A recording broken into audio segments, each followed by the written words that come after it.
Olá, meu aluno, olá, minha aluna, sejam bem-vindos ao Legale. Eu sou o professor Paulo Teófilo e vamos para a nossa última aula. Que beleza! Gente, vamos falar agora, nosso assunto para encerrar, sobre a introdução ao compliance empresarial, a atuação no judiciário. Por quê?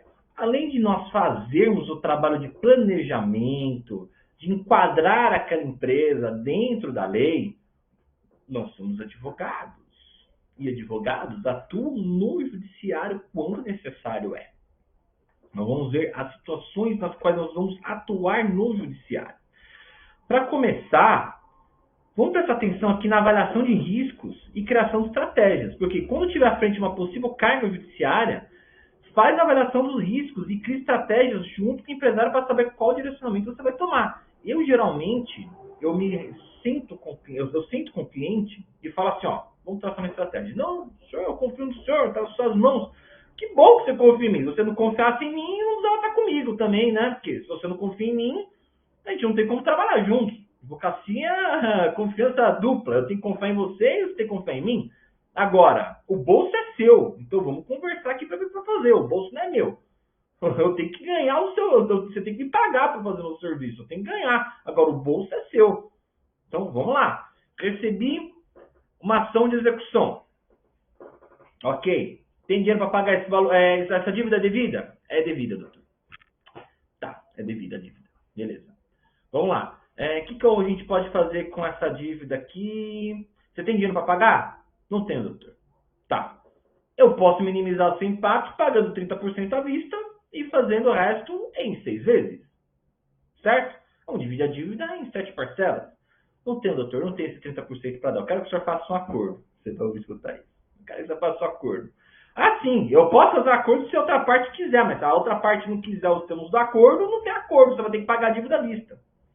A hora que ele entender isso, que o acordo é você propõe e o outro aceita, que às vezes a dívida está a 30 mil, fala que eu tenho 10 mil para pagar em 10 parcelas. A parte não vai aceitar. Não vai. Então vamos lá. O que nós podemos fazer?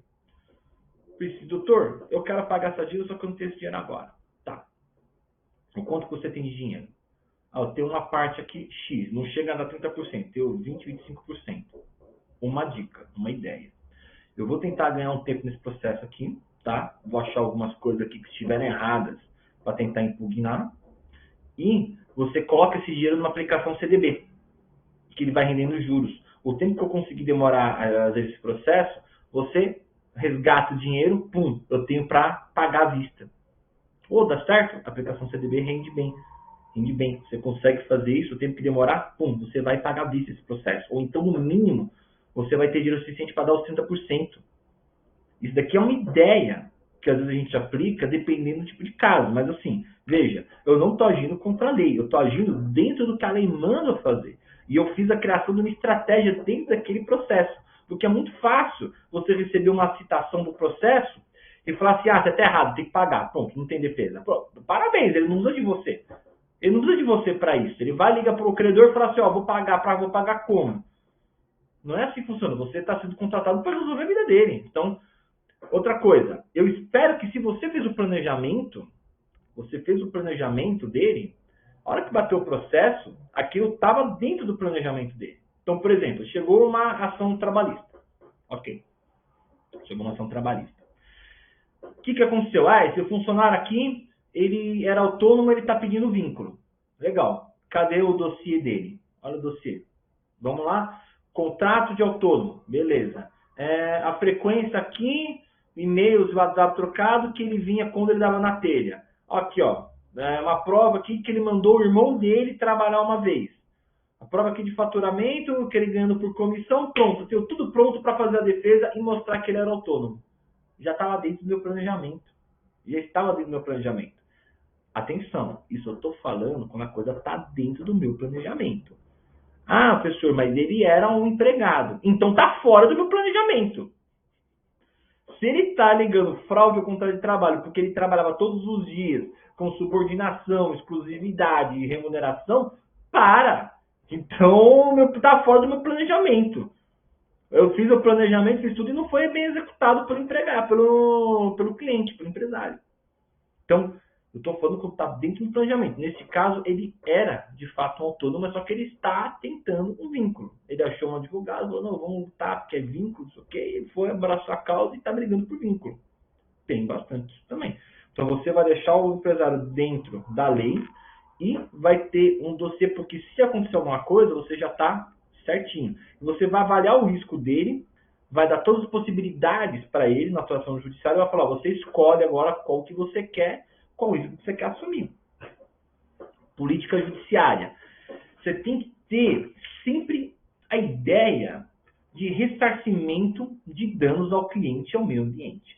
Isso porque, se você tem um comércio e você não ressarce danos causados aos clientes daquela empresa, você vai ser mal visto. E logo, o seu nome vai cair. E aí você quebra, porque ninguém mais vai querer comprar com você. Ninguém mais vai querer comprar de uma empresa que causa prejuízo e não ressarce danos. Agora, se ele causa prejuízo e ressarce danos, aí pelo menos ele é bem visto. E se ele tem uma política de meio ambiente e ressarce, às vezes, danos no meio ambiente, ele é melhor visto ainda. Então, isso é bem interessante. Se a ação ela é injusta, a defesa deve ser instruída de todos os itens constantes do planejamento. É aquilo que eu falei. Recebi um processo. Ok, está dentro do meu planejamento ou está fora do meu planejamento? Se está dentro do meu planejamento, ok. Se está fora do meu planejamento, aí eu tenho que ver o que está acontecendo. E muitas vezes, se a defesa ela é injusta, a defesa vai usar tudo aquilo que está no planejamento, porque estava dentro do planejamento. Se a ação ela é injusta, quer dizer que eu criei um planejamento para aquela empresa, ela estava totalmente dentro da lei. Aí nós vamos rebater a pessoa que está entrando. Então, essa é a política judiciária. Agora, se você está errado, preza pelo ressarcimento de danos. Até porque, se você ficar acumulando ações e dívidas, a empresa vai quebrar. Não vai ter dinheiro para se sustentar. Certo? Defesas em execuções. Recebi uma ação de execução aqui do meu cliente. Tá, primeira coisa, vamos criar uma estratégia de pagamento. Você percebe que eu estou falando toda hora de estratégia. O planejamento estratégico, ele é fundamental. Porque, às vezes, eu conheço advogados que pegam o caso e falam, não, mas não tem o que fazer, porque você está errado. Não tem o que fazer, porque você... Calma, gente. Sempre tem alguma coisa que dá para você fazer. Porque se você chegar para o cliente e falar, não, você está errado, paga a dívida, parabéns, ele não precisa de você. Então, você vai ser útil para ele. Como? Criando uma estratégia para pagamento. Então, primeira coisa, deixa um caixa reserva. Você vai falar, ó, você vai deixar um caixa de reserva, uma aplicação aqui em CDB, alguma coisa, que tem um bom rendimento. Por quê? A partir do momento que essa aplicação tiver um bom rendimento, nós vamos ter um caixa para saldar as execuções. Aí você pode, às vezes, ter um pedido de dano moral de 10 mil, mas você sabe, por isso que eu falei, estar em consonância com o judiciário. Você sabe que aquela condenação, que está pedindo 10 mil, a condenação costuma variar entre 3 e 4, você vai oferecer 2, 2,5, no máximo. Por quê? Se é para pagar 4, espera a sentença. Para pagar 4, paga a sentença. Para pagar aquilo que você já sabe que o judiciário dá, isso não é acordo. Então, espera. Vai receber lá na frente.